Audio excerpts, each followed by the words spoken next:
Okay, so, oh, I get it now. Break a bow. So he broke the bow when he tried to put the string on. Tie a knot. Tie the knot means to get married. So he picked up the bow, and that means he won. And then breaking the bow was a miracle. And then he got to marry Princess Sita. And so he tied the knot. That explains how that happened. Rama and Sita. Oh, they look like a nice couple. And they're both avatars of gods.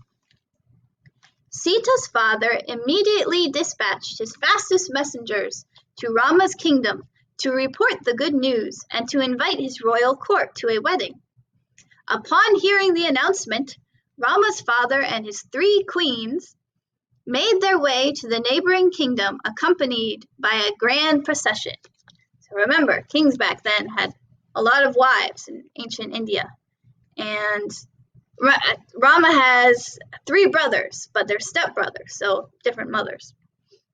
That's good to know. Different culture. A grand procession. All of the guests watched as the enchanting princess placed a garland of flowers around Rama's neck, and together they circled a ceremonial fire 7 times. Thus they were married, and both kingdoms rejoiced. Now, my friend got married to an Indian guy from India, and they had an Indian wedding like this. So I know that's how traditional Hindu weddings are. They walk around the fire 7 times. A lot of other ceremonies, but yes, the flowers. Look, he's wearing that garland of giant flowers around his neck. So cool.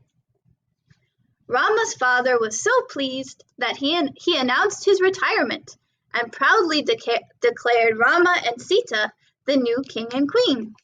The royal couple lived happily ever after. Well, not quite, or else we wouldn't have a story. It's page 29. Page 30. Exile. Oh, all right. They were happy for a little while. That looks like that's not going to last too long. Kaikeyi, one of Rama's stepmothers, decided that her own son, Bharata, should be the next king and hatched a plot to do away with the Blue Prince. The jealous queen wasn't violent, but she was manipulative. It's a big word, manipulative. And reminded the king of the 2 wishes he had granted her for saving his life in battle. She saved his life in battle, that's cool. And so she got 2 wishes. The crafty queen immediately spoke her wishes and demanded that Bharata be made the new king and that Rama be exiled to the jungle for 14 years. Despite his love for his favorite son, Rama, the king was a man of his word and honored his promise to the queen. Rama was stripped of his crown at once and commanded by his father to be exiled from the kingdom. I thought he was put in charge of Sita's kingdom, but I guess his father was still king over him. Oh, not very nice. So you can see here, that's Rama's one of his stepmothers. She wanted her own son to be king, and I thought that was a smile, but that's a mustache, and the king's very upset that he has to complete his word and be a man of honor and give her the 2 wishes she wanted, but he doesn't like to do it. And then that looks like his stepmother telling him, "You're gone for 14 years, get out." Oh, he's getting kicked out. That stinks. Rama calmly accepted his fate and headed out for the jungle. Fortunately, the prince wasn't alone, for both Sita and Lakshman were at his side, so his wife and his stepbrother.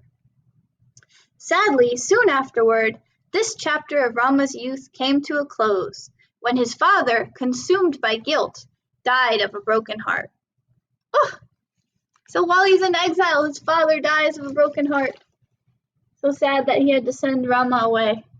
See, there's the kingdom, and they're living out in, it looks like they really went and lived in the wild. It was nice of his stepbrother, to go with him. Oh, time for a new video.